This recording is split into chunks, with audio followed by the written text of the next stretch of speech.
भोले बाबा की जय, शिव शंकर भगवान की जय। ओम नमः शिवाय।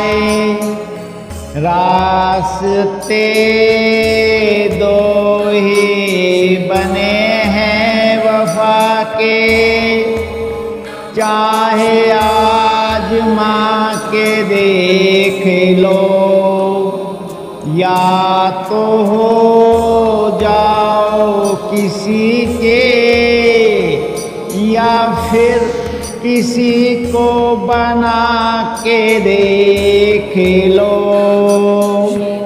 अगर भगवान शिव में भक्ति है तो लाइक कर दीजिए, और अगर भगवान शिव से घिरना है तो डिसलाइक कर दीजिए। मैं कभी लाइक डिसलाइक सब्सक्राइब को कहता नहीं हूँ, और आप भी करते नहीं हो। भगवान शिव बहुत ही शक्तिशाली और शिव पुराण बहुत ही पुण्यदायक कथा है। तो फिर आइए आप और हम शिव पुराण रुद्र संहिता, जब सती ने दक्ष के यज्ञ में अपने शरीर को भस्म कर दिया तो आकाशवाणी होती है, हे दक्ष, भगवान शिव ही इस संपूर्ण जगत के पिता और उनकी पत्नी देवी सती इस जगत की माता हैं। तूने उन माता पिता का सत्कार न कर उनका घोर अपमान किया है। अब तेरा कल्याण कैसे हो सकता है? तूने स्वयं दुर्भाग्य से अपना नाता जोड़ लिया है। तूने देवी सती और भगवान शिव की भक्ति से आराधना नहीं की। तेरी है सोच ही कि कल्याणकारी शिव का पूजन किए बिना भी मैं कल्याण का भागी हो सकता हूँ। तुझे ले डूबेगी, तेरा सारा घमंड नष्ट हो जाएगा। यहाँ बैठा कोई भी देवता शिव जी के विरुद्ध होकर तेरी सहायता नहीं कर पाएगा। यदि करना भी चाहेगा तो स्वयं भी नष्ट हो जाएगा। अब तेरा अमंगल निश्चित है। सभी देवता और मुनिगण यज्ञ मंडप को छोड़कर तुरंत यहाँ से अपने अपने धाम को चले जाएं, अन्यथा सबका नाश हो जाएगा। इस प्रकार यज्ञशाला में उपस्थित सभी लोगों को चेतावनी देकर वह आकाशवाणी मौन हो गई। ब्रह्मा जी कहते हैं, हे नारद, उस आकाशवाणी को सुनकर सभी देवता और मुनि आश्चर्य से इधर उधर देखने लगे। उनके मुंह से एक भी शब्द नहीं निकला। वे अत्यंत भयभीत हो गए। उधर भृगु के मंत्रों से उत्पन्न गणों द्वारा भगाए गए शिवगण, जो कि नष्ट होने से बच गए थे, शिव जी की शरण में चले गए। वहां पहुंचकर उन्होंने भृगु को हाथ जोड़कर प्रणाम किया और यहाँ यज्ञ में जो कुछ भी हुआ उसका और सती के शरीर त्यागने का सारा वृत्तांत उन्हें सुनाया। शिवगण बोले, हे महेश्वर, दक्ष बड़ा ही दुरात्मा और घमंडी है। उसने माता सती का अपमान किया। वहाँ उपस्थित देवताओं ने भी उनका आदर सत्कार नहीं किया। उस घमंडी दक्ष ने यज्ञ में आपका भाग भी नहीं दिया। हे प्रभु, दक्ष ने आपके प्रति बुरे शब्द कहे। आपके विषय में ऐसी बातें सुनकर माता क्रोधित हो गई और उन्हें पिता की बहुत निंदा की। जब दक्ष ने उनका भी अपमान किया तो वे शांत होकर सोचने लगी। फिर उन्होंने वहाँ उपस्थित सभी देवताओं और मुनियों को फटकारा जिन्होंने आपका अनादर किया था। उन्होंने कहा कि शिव निंदा सुनकर मैं जीवित नहीं रह सकती। यह कहकर उन्होंने योग अग्नि से जलकर अपना शरीर भस्म कर दिया। यह देखकर बहुत से पार्षदों ने माता के साथ ही अपने शरीर की आहुति दे दी। तब हम सब शिवगण उस यज्ञ को विध्वंस करने के लिए तेजी से आगे बढ़े, परंतु भृगु ऋषि ने मंत्रों द्वारा गणों को उत्पन्न कर हम पर आक्रमण कर दिया। हम में से बहुत से गणों को उन भृगु के गणों ने मार डाला। तब वहाँ आकाशवाणी हुई जिसने कहा कि दक्ष, तुम्हारा अंत अब निश्चित है, तथा जो भी देवता एवं मुनि तुम्हारा साथ देंगे वे भी पाप के भागी बनकर मृत्यु को प्राप्त करेंगे। यह सुनकर सभी उपस्थित लोग वहाँ से चले गए और हम यहाँ आकर इस विषय में बताने के लिए आपके पास चले आए। हे कल्याणकारी भगवान शिव, आपको इस विषय में बताने के लिए आप उस महादुष्ट अधर्मी दक्ष को उनके अपराध का कठोर दंड अवश्य दें। यह कहकर सभी गण चुप हो गए। ब्रह्मा जी बोले, हे नारद, अपने पार्षदों की बातें सुनकर भगवान शिव ने उस यज्ञ की सारी बातें और जानकारी जानने के लिए तुम्हारा स्मरण किया। उनके स्मरण करते ही तुम वहां जा पहुँचे और भक्ति भाव से नमस्कार करके चुपचाप खड़े हो गए। तब महादेव जी ने तुमसे दक्ष के यज्ञ के विषय में पूछा। तब तुमने उत्तम भाव से उस यज्ञशाला में जो जो हुआ था वह सब वृत्तांत उन्हें सुना दिया। सारी बातों से अवगत होते ही भगवान शिव अत्यंत क्रोधित हो गए। पराक्रमी शंकर के क्रोध का कोई अंत न रहा। तब लोक संहारी शंकर ने अपनी जटा का एक बाल उखाड़कर उसे कैलाश पर्वत पर दे मारा। जैसे ही वह बाल जमीन पर गिरा, उसके दो टुकड़े हो गए। उस समय वहाँ बहुत भयंकर गर्जना हुई। बाल के प्रथम भाग से महापराक्रमी महाबली वीरभद्र प्रकट हुए, जो समस्त शिवगणों में शिरोमणि हैं। उनका शरीर बहुत बड़ा और विशाल था। उनकी 1000 भुजाएं थीं। उस जटा के दूसरे भाग से अत्यंत भयंकर और करोड़ों भूतों से घिरी हुई महाकाली उत्पन्न हुई। उस समय रुद्रदेव के क्रोध पूर्वक सांस लेने से 100 प्रकार के ज्वर और अनेक प्रकार के रोग पैदा हो गए। वे सभी शरीरधारी क्रूर और भयंकर थे। वे अग्नि के समान तेज और प्रज्वलित थे। तब वीरभद्र और महाकाली ने दोनों हाथ जोड़कर भगवान शिव को प्रणाम किया। वीरभद्र बोले, हे महारुद्र, आपने सोम, सूर्य और अग्नि को अपने तीनों नेत्रों में धारण किया है। हे प्रभु, कृपा कर मुझे आज्ञा दीजिए कि मुझे क्या कार्य करना है। क्या मुझे पृथ्वी के सभी समुद्रों को एक क्षण में सुखाना है, या संपूर्ण पर्वतों को पीसकर पल भर में ही मसलकर चूर्ण बनाना है। हे प्रभु, मैं इस ब्रह्मांड को भस्म कर दूं या मुनियों को जला दूं। भगवान, आपका आदेश पाकर मैं समस्त लोगों में उलट पुलट कर सकता हूँ। आपके इशारा करने से ही मैं जगत के समस्त प्राणियों का विनाश कर सकता हूँ। आपकी आज्ञा पाकर मैं इस संसार में सभी कार्यों को कर सकता हूँ। हे प्रभु, मेरे समान पराक्रमी न तो कोई हुआ है और न ही होगा। भगवान, आपकी आज्ञा से हर कार्य सिद्ध हो सकता है। मुझे ये सभी शक्तियाँ आपकी ही कृपा से प्राप्त हुई हैं। बिना आपकी आज्ञा के एक तिनका भी नहीं हिल सकता है। हे करुणा निधान, मैं आपके चरणों में प्रणाम करता हूँ। आप अपने कार्य की सिद्धि की जिम्मेदारी मुझे सौंपिए। मैं उसे पूर्ण करने का पूरा प्रयास करूँगा। हे प्रभु, आपके चरणों का मैं हर समय चिंतन करता हूँ। आपकी शक्ति परम उत्तम है। आप बिना कहे ही अपने भक्तों की समस्त इच्छाओं को पूरा करके उन्हें मनोवांछित और अभीष्ट फल प्रदान करते हैं। आप भक्त वत्सल हैं। भगवान, मुझे कार्य करने का आदेश दें तथा साथ ही उस कार्य की सफलता का भी आशीर्वाद दें।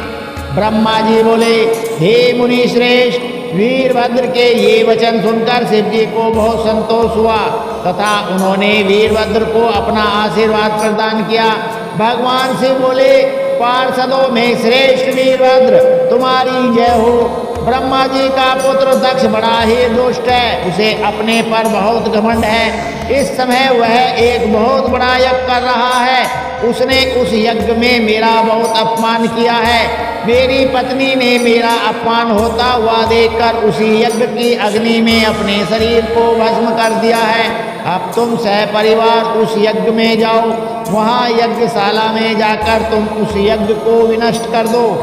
यदि देवता, गंधर्व अथवा कोई अन्य तुम्हारा सामना करें और तुम्हें ललकारें तो तुम उसे वहीं भस्म कर देना। दधीची की दी हुई चेतावनी के बाद भी जो देवतागण वहाँ यज्ञ में मौजूद हैं, तुम उन्हें भी भस्म कर देना, क्योंकि सभी मुझसे बैर रखते हैं। तुम उन सभी को बंधु बांधवों सहित जलाकर भस्म कर देना। वहाँ कलशों में भरे हुए जल को पी लेना। इस प्रकार वैदिक मर्यादा के पालक भक्त वत्सल करुणा निधान शिव ने क्रोधित होकर वीरभद्र को यज्ञ का विनाश करने का आदेश दिया। ब्रह्मा जी कहते हैं, नारद महेश्वर के आदेश को आदर पूर्वक सुनकर वीरभद्र ने शिव जी को प्रणाम किया। तत्पश्चात उनसे आज्ञा लेकर वीरभद्र यज्ञशाला की ओर चल दिए। शिव जी के प्रलय की अग्नि के समान और करोड़ों गणों को उनके साथ भेज दिया। वे अत्यंत तेजस्वी थे। वे सभी वीरगण कौतूहल से वीरभद्र के साथ साथ चल दिए। उसमें हजारों पार्षद वीरभद्र की तरह ही महापराक्रमी और बलशाली थे। बहुत से काल के ही काल भगवान रुद्र के समान थे। वे शिव जी के समान ही शोभा पा रहे थे। तत्पश्चात वीरभद्र शिव जी जैसा वेश धारण कर ऐसे रथ पर चढ़कर चले जो 400 हाथ लंबा था, और इस रथ को 10,000 शेर खींच रहे थे, और बहुत से हाथी शार्दूल मगर मत्स्य उस रथ की रक्षा के लिए आगे आगे चल रहे थे। काले कात्यायनी, ईशानी चामुंडा, मुंडमर्दनी, भद्रकाली, भद्रा त्वरित और वैष्णवी नामक नव दुर्गाओं ने भी भूतों पिशाचों के साथ दक्ष के यज्ञ का विनाश करने के लिए उस ओर प्रस्थान किया। डाकिनी, साकिनी, भूत पिशाच, प्रेमत, गुग्राहक, कुष्मांड, परपट, चटक, महाराक्षस, भैरव तथा क्षेत्रपाल आदि सभी वीरगण भगवान शिव की आज्ञा पाकर दक्ष के यज्ञ का विनाश करने के लिए यज्ञशाला की ओर चल दिए। वे भगवान शंकर के 64,000 करोड़ गणों की सेना लेकर चल दिए। उस समय भेड़ियों की गंभीर ध्वनि होने लगी। अनेकों प्रकार के शंख चारों दिशाओं में बजने लगे। उस समय जटाहर मूर्खों का श्रृंगों के अनेक प्रकार के शब्द हुए। भिन्न भिन्न प्रकार की सींगें बजने लगी। महामुनि नारद उस समय वीरभद्र की उस यात्रा में करोड़ों सैनिक शिवगणों एवं भूत पिशाच शामिल थे। इसी प्रकार महाकाली की सेना भी शोभा पा रही थी। इस प्रकार वीरभद्र और महाकाली दोनों की विशाल सेनाएं उस दक्ष के यज्ञ का विनाश करने के लिए गाजे बाजे के साथ आगे बढ़ने लगी। उस समय अनेक शुभ शगुन होने लगे। ब्रह्मा जी बोले, हे नारद, जब वीरभद्र और महाकाली की विशाल चतुरंगी सेना अत्यंत तीव्र गति से दक्ष के यज्ञ की ओर बढ़े तो यज्ञोत्सव में अनेक प्रकार के अपशगुन होने लगे। वीरभद्र के चलते ही यज्ञ में विध्वंस की सूचना देने वाला उत्पात होने लगा। दक्ष की बाईं आंख, बाईं भुजा और बाईं जांघ भड़कने लगी। वाम अंगों का भड़कना बहुत अशुभ होता है। उस समय यज्ञशाला में भूकंप आ गया। दक्ष को कम दिखाई देने लगा। भरी दोपहर में उसे आसमान में तारे दिखने लगे। दिशाएं धुंधली हो गई। सूर्य में काले काले धब्बे दिखाई देने लगे। ये धब्बे बहुत डरावने लग रहे थे। बिजली और अग्नि के समान सारे नक्षत्र उन्हें टूट टूट कर गिरते हुए दिखने लगे। वहाँ यज्ञशाला में हजारों गिद्ध दक्ष के सिर पर मंडराने लगे। उस यज्ञ मंडप को गिद्धों ने पूरा ढक लिया था। वहाँ एकत्र गीदड़ बड़ी भयानक और डरावनी आवाजें निकाल रहे थे। सभी दिशाएं अंधकारमय हो गई थीं। वहाँ अनेक प्रकार के अपशगुन होने लगे। फिर उसी समय वहाँ आकाशवाणी हुई, ओ महामूर्ख दुष्ट दक्ष, तेरे जन्म को धिक्कार है। तू बड़ा पापी है। तूने भगवान शिव की बहुत अवहेलना की है। तूने देवी सती, जो कि साक्षात जगदम्बा रूप है, का भी अनादर किया है। सती ने तेरी ही वजह से अपने शरीर को योग अग्नि में जलाकर भस्म कर दिया है। तुझे तेरे कर्मों का फल जरूर मिलेगा। आज तुझे तेरी करने का फल अवश्य ही मिलेगा। साथ ही यहाँ उपस्थित सभी देवताओं और ऋषि मुनियों को भी अवश्य ही उनकी करने का फल मिलेगा। भगवान शिव तुम्हें तुम्हारे पापों का फल जरूर देंगे।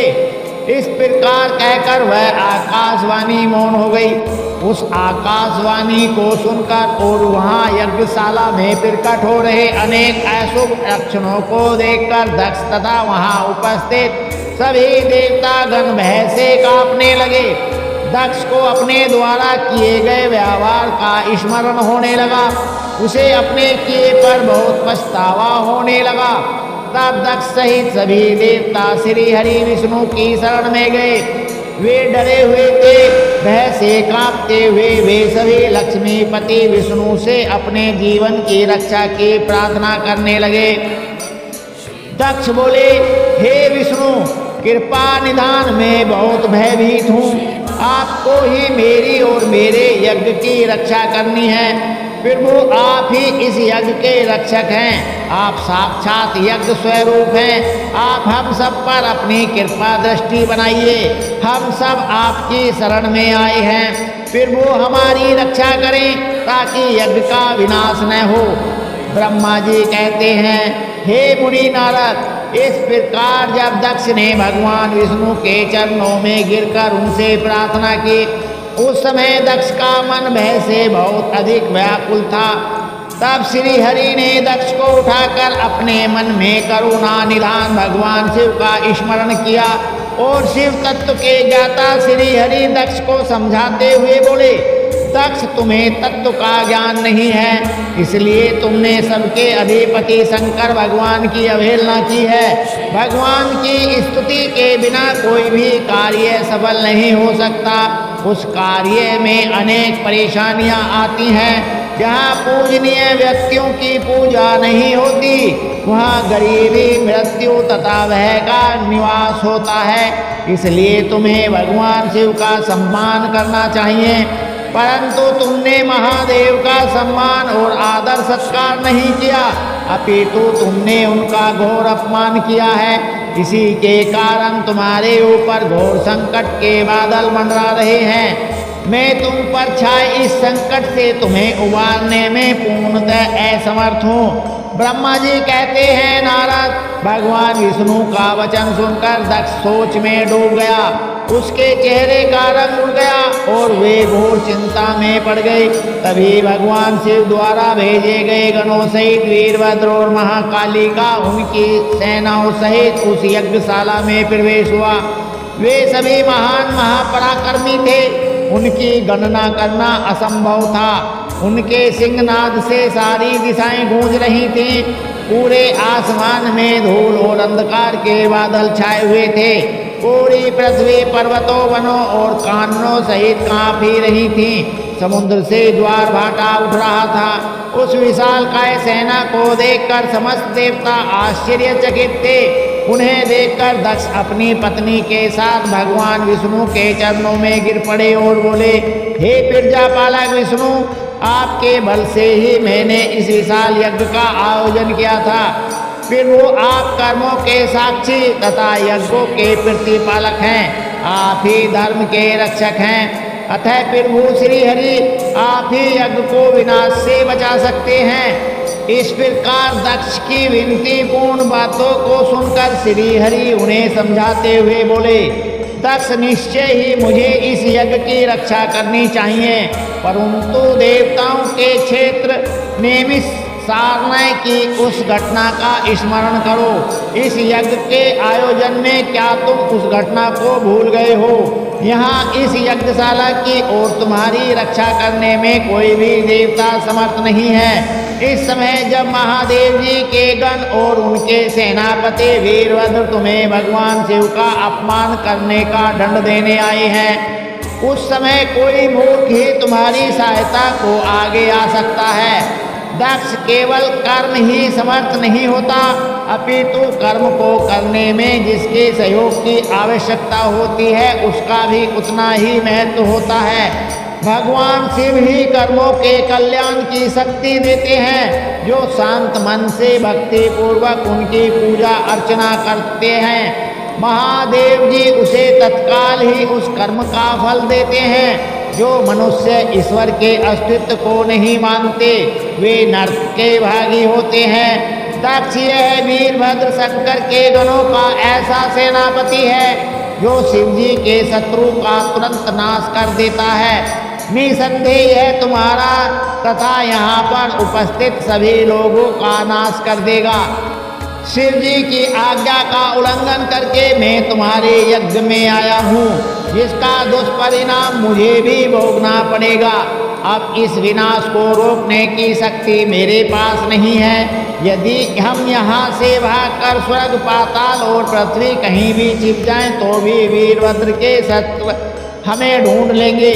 शिव जी के सभी गण बहुत शक्तिशाली हैं। विष्णु जी यह कह ही रहे थे कि वीरभद्र अपनी अजय सेना के साथ यज्ञ मंडप में जा पहुंचा। ब्रह्मा जी कहते हैं, नारद, जब शिव जी की आज्ञा पाकर वीरभद्र की विशाल सेना ने यज्ञशाला में प्रवेश किया तो वहां उपस्थित सभी देवता अपने प्राणों की रक्षा के लिए शिवगणों से युद्ध करने लगे। परंतु शिवगणों की वीरता और पराक्रम के आगे उनकी एक नहीं चली। सारे देवता पराजित होकर वहां से भागने लगे। तब इंद्र आदि लोकपाल युद्ध के लिए आगे आए। उन्होंने गुरुदेव बृहस्पति जी को नमस्कार कर उनसे विजय के विषय में पूछा। उन्होंने कहा, हे गुरुदेव बृहस्पति, हम यह जानना चाहते हैं कि हमारी विजय कैसे होगी। उनकी यह बात सुनकर बृहस्पति जी बोले, हे इंद्र, समस्त कर्मों का फल देने वाले तो ईश्वर हैं। सभी को अपनी करनी का फल अवश्य भुगतना पड़ता है। जो ईश्वर के अस्तित्व को जानकर और समझकर उनकी शरण में आकर अच्छे कर्म करता है, उसी को उसके सत्कर्मों का फल मिलता है। परंतु जो ईश्वर की आज्ञा के विरुद्ध कार्य करता है वह ईश्वर द्रोही कहलाता है और उसे किसी भी अच्छे फल की प्राप्ति नहीं होती। उन परम पुण्य भगवान शिव के स्वरूप को जानना अत्यंत कठिन है। वे सिर्फ अपने भक्तों के ही अधीन हैं, इसलिए उन्हें भक्त वत्सल भी कहा जाता है। भक्ति और ईश्वर सत्ता में विश्वास न रखने वाले मनुष्य यदि वेदों का 10,000 बार भी अध्ययन कर लें तो भी भगवान शिव के स्वरूप को भली भांति नहीं जान पाएंगे। भगवान शिव के शांत, निर्विकार एवं उत्तम दृष्टि से ध्यान करने एवं उनकी उपासना करने से ही शिव तत्व की प्राप्ति होती है। तुम उन करुणा निधान भगवान महेश्वर की अवहेलना करने वाले उस मूर्ख दक्ष के निमंत्रण पर यहाँ इस यज्ञ में भाग लेने आ गए हो। भगवान शिव की पत्नी देवी सती का भी इस यज्ञ में घोर अपमान हुआ है। उन्होंने इसी यज्ञ में अपने प्राणों की आहुति दे दी है। इसी कारण भगवान शंकर ने रुष्ट होकर इस यज्ञ का विध्वंस करने के लिए वीरभद्र के नेतृत्व में अपने शिवगणों को भेजा है। अब इस यज्ञ के विनाश को रोक पाना किसी के भी बस में नहीं है। आप चाह कर भी तुम लोग कुछ नहीं कर सकते। बृहस्पति जी के यह वचन सुनकर इंद्र सहित अन्य देवता चिंता में पड़ गए। सभी वीरभद्र और अन्य शिवगण उनके निकट आ गए। वहाँ वीरभद्र ने उन सभी को बहुत डांटा और फटकारा। गुस्से से वीरभद्र ने इंद्र सहित सभी देवताओं पर अपने तीखे बाणों से प्रहार करना शुरू कर दिया। बाणों से घायल हुए सभी देवताओं में हाहाकार मच गया और वे अपने प्राणों की रक्षा के लिए यज्ञ मंडप से भाग खड़े हुए। यह देखकर वहां उपस्थित सभी ऋषि मुनि भयभीत होकर श्री हरि के सम्मुख प्राण रक्षा के लिए प्रार्थना करने लगे। सब में और विष्णु जी वीरभद्र से युद्ध करने के लिए उनके पास गए। हमें देखकर वीरभद्र, जो पहले से ही क्रोधित थे, हम सबको डांटने लगे। उनके कठोर वचनों को सुनकर विष्णु जी मुस्कुराते हुए बोले, हे शिव भक्त वीरभद्र, मैं भी भगवान शिव का ही भक्त हूँ। उनमें मेरी अपार श्रद्धा है। मैं उन्हीं का सेवक हूँ। परंतु दक्ष अज्ञानी और मूर्ख है। यह सिर्फ कर्म कांडों में ही विश्वास रखता है। जिस प्रकार महेश्वर भगवान अपने भक्तों के ही अधीन है, उसी प्रकार मैं भी अपने भक्तों के ही अधीन हूँ। दक्ष मेरा अनन्य भक्त है। उसकी बारंबार प्रार्थना पर मुझे इस यज्ञ में उपस्थित होना पड़ा। हे वीरभद्र, तुम रुद्र देव के रौद्र रूप अर्थात क्रोध से उत्पन्न हुए हो। तुम्हें भगवान शंकर ने इस यज्ञ का विनाश करने के लिए यहाँ भेजा है। उनकी आज्ञा तुम्हारे लिए शिरोधार्य है। मैं इस यज्ञ का रक्षक हूँ, अतः इसे बचाना मेरा पहला कर्तव्य है। इसलिए तुम भी अपना कर्तव्य निभाओ और मैं भी अपना कर्तव्य निभाता हूँ। हम दोनों को ही अपने उत्तरदायित्व की रक्षा के लिए आपस में युद्ध करना पड़ेगा। भगवान विष्णु के ये वचन सुनकर वीरभद्र हंसकर बोला कि आप मेरे परमेश्वर भगवान शिव के भक्त हैं, यह जानकर मुझे बहुत प्रसन्नता हुई। भगवान मैं आपको नमस्कार करता हूँ। आप मेरे लिए भगवान शिव के समान ही पूजनीय हैं। मैं आपका आदर करता हूँ, परंतु शिव आज्ञा के अनुसार मुझे इस यज्ञ का विनाश करना है। यह मेरा पहला कर्तव्य है। यज्ञ का रक्षक होने के नाते इसे बचाना आपका उत्तरदायित्व है। अतः हम दोनों को ही अपना अपना कार्य करना है। तब श्री हरि और वीरभद्र दोनों ही युद्ध के लिए तैयार हो गए। तत्पश्चात दोनों में घोर युद्ध हुआ। अंत में वीरभद्र ने भगवान विष्णु के सुदर्शन चक्र को जड़ कर दिया, उनके धनुष के 3 टुकड़े कर दिए। वीरभद्र विष्णु जी पर भारी पड़ रहे थे। तब उन्होंने वहां से अंतर्ध्यान होने का विचार किया। सभी देवता व ऋषिगण यह समझ चुके थे कि यह जो कुछ हो रहा है वह देवी सती के प्रति अन्याय और शिव जी के अपमान का ही परिणाम है। इस संकट की घड़ी में कोई भी उनकी रक्षा नहीं कर सकता। तब वे देवता और ऋषिगण शिव जी का स्मरण करते हुए अपने अपने लोक को चले गए। मैं भी दुखी मन से अपने सत्यलोक को चला आया। उस यज्ञ स्थल पर बहुत उपद्रव हुआ। वीरभद्र और महाकाली ने अनेकों मुनियों और देवताओं को प्रताड़ित करके उनका वध कर दिया। भृगु, पूषा और भग नामक देवताओं को उनकी करनी का फल देते हुए उन्हें पृथ्वी पर फेंक दिया। हे नारद, यज्ञशाला में उपस्थित सभी देवताओं को डराकर और मारकर वीरभद्र ने वहां से भगा दिया और जो बाकी बचे उनको भी मार डाला। तब उन्होंने यज्ञ के आयोजक दक्ष को, जो कि भय के मारे अंतर्वेदी में छिपा था, बलपूर्वक पकड़ लिया। वीरभद्र ने दक्ष के शरीर पर अनेकों वार किए। वे दक्ष का सिर तलवार से काटने लगे, परंतु दक्ष के योग के प्रभाव से वह सिर काटने में असफल रहे। वीरभद्र ने दक्ष की छाती पर पैर रखकर दोनों हाथों से उसकी गर्दन मरोड़कर तोड़ दी। तत्पश्चात दक्ष के सिर को वीरभद्र ने अग्निकुंड में डाल दिया। उस महान यज्ञ का संपूर्ण विनाश करने के उपरांत वीरभद्र और सभी गण जीत की खुशी के साथ कैलाश पर्वत पर चले गए और शिव जी को अपनी विजय की सूचना दी। इस समाचार को पाकर महादेव जी बहुत प्रसन्न हुए। सूत जी कहते हैं, हे महर्षियों, ब्रह्मा जी के द्वारा कही हुई इस कथा को सुनकर नारद जी आश्चर्यचकित हो गए तथा उन्होंने ब्रह्मा जी से पूछा कि भगवान विष्णु शिव जी को छोड़कर अन्य देवताओं के साथ दक्ष के यज्ञ में क्यों चले गए? क्या वे अद्भुत पराक्रम वाले भगवान शिव को नहीं जानते थे? क्यों श्री हरि ने रुद्रगणों के साथ युद्ध किया? कृपया कर मेरे अंदर उठने वाले इन प्रश्नों के उत्तर देकर मेरी शंकाओं का समाधान कीजिए। ब्रह्मा जी ने नारद जी के प्रश्नों के उत्तर देते हुए कहा, हे मुनि श्रेष्ठ नारद, पूर्व काल में राजा शिव की सहायता करने वाले श्री हरि को दधीचि मुनि ने शाप दे दिया था, इसलिए वे भूल गए और दक्ष के यज्ञ में चले गए। प्राचीन काल में दधीचि मुनि महातेजस्वी राजा शिव के मित्र थे, परंतु बाद में उन दोनों के बीच बहुत विवाद खड़ा हो गया।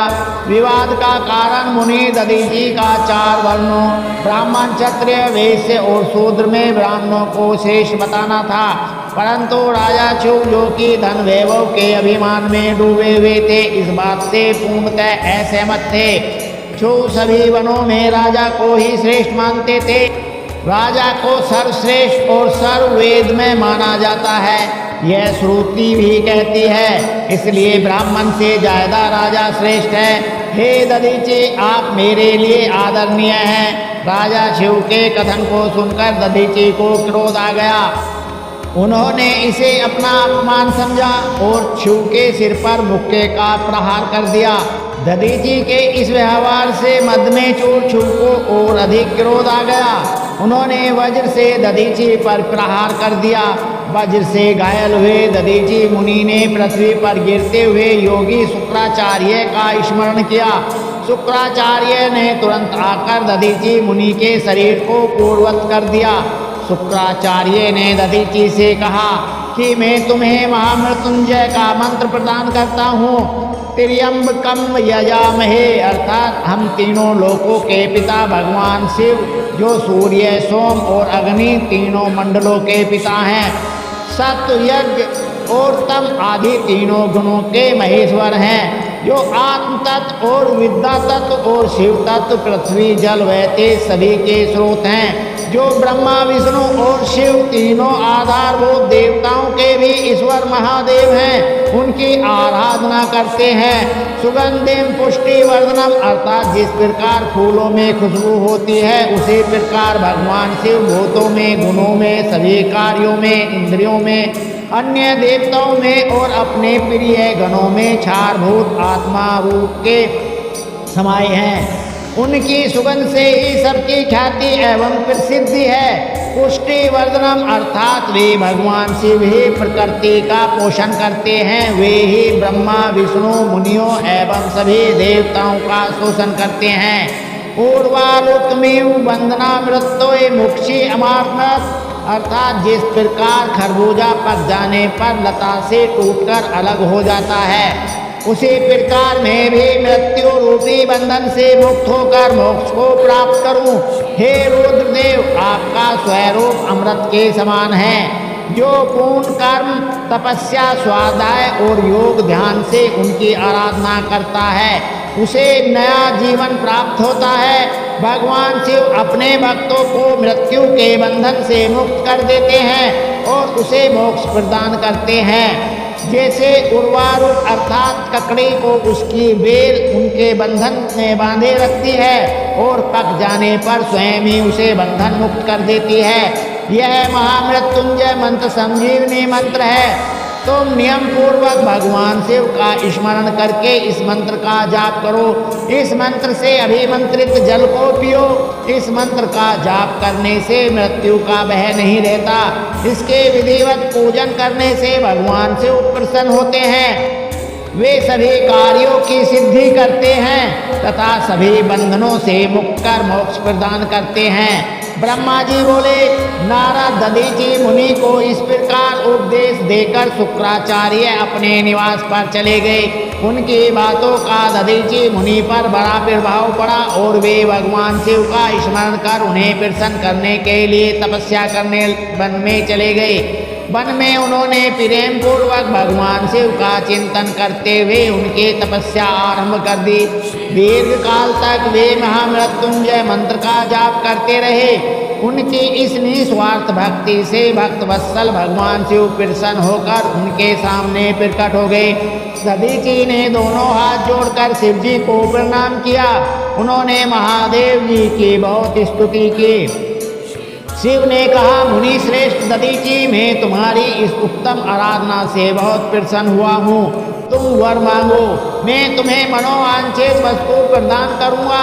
यह सुनकर दधीचि हाथ जोड़े नतमस्तक होकर कहने लगे, हे देवाधिदेव, करुणा निदान महादेव जी, अगर आप मुझ पर प्रसन्न हैं तो कृपया कर मुझे 3 वर प्रदान कीजिए। पहला यह कि मेरी अस्थियां वज्र के समान हो जाएं। दूसरा, कोई मेरा वध न कर सके, अर्थात मैं हमेशा अवध रहूं। और तीसरा कि मैं हमेशा अधीन रहूं, कभी दीन न हूं। शिव जी ने तथास्तु कहकर तीनों वर दधीचि को प्रदान कर दिए। तीनों मन चाहे वरदान मिल जाने पर दधीचि मुनि बहुत प्रसन्न थे। वे आनंद मग्न होकर राजा छू के स्थान की ओर चल दिए। वहां पहुंचकर दधीचि ने छू के सिर पर लात मारी। शिव विष्णु जी का परम भक्त था। राजा होने के कारण वह भी अहंकारी था। उसने क्रोधित हो तुरंत दधीची का वज्र से प्रहार कर दिया, परंतु शिव के प्रहार से दधीची मुनि का बाल भी बांका नहीं हुआ। यह सब महादेव जी के वरदान से ही हुआ था। यह देखकर शिव को बड़ा आश्चर्य हुआ। तब उन्होंने वन में जाकर इंद्र के भाई मुकुंद की आराधना शुरू कर दी। तब विष्णु जी ने प्रसन्न होकर शिव को दिव्य दृष्टि प्रदान की। शिव ने विष्णु जी को प्रणाम कर उनकी भक्ति भाव से स्तुति की। तत्पश्चात शिव बोले, भगवान मुनि श्रेष्ठ दधीची पहले मेरे मित्र थे, परंतु बाद में हम दोनों के बीच में विवाद उत्पन्न हो गया। दधीची ने परम पूजनीय भगवान शिव की तपस्या महामृत्युंजय मंत्र से कर उन्हें प्रसन्न किया तथा अवध रहने का वरदान प्राप्त किया। तब उन्होंने मेरी राज्यसभा में मेरे समस्त दरबारियों के बीच मेरा घोर अपमान किया। उन्होंने सबके सामने मेरे मस्तक पर अपने पैरों से आघात किया। साथ ही उन्होंने कहा कि मैं किसी से नहीं डरता। भगवान मुनि दधीची को बहुत घमंड हो गया है। ब्रह्मा जी बोले, नारद, तब श्री हरि को इस बात का ज्ञान हुआ कि दधीची मुनि को महादेव जी द्वारा अवध्य होने का आशीर्वाद प्राप्त है। तो वो कहने लगे, जो महादेव जी के भक्तों को कभी भी किसी प्रकार का भी भय नहीं होता है। यदि मैं इस विषय में कुछ करूं तो दधीची को बुरा लगेगा और वे शाप भी दे सकते हैं।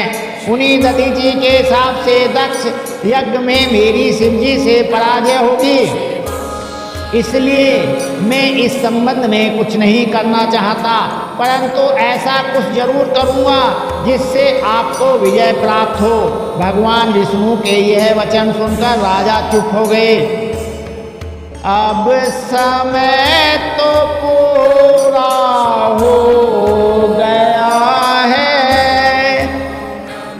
आगे के शिव पुराने बहुत ज्ञानवर्धक है, जिसे कल आपे और हम सुनेंगे, जीवन को सफल करेंगे। भोले बाबा की जय, शंकर भगवान की जय। ओम नमः शिवाय।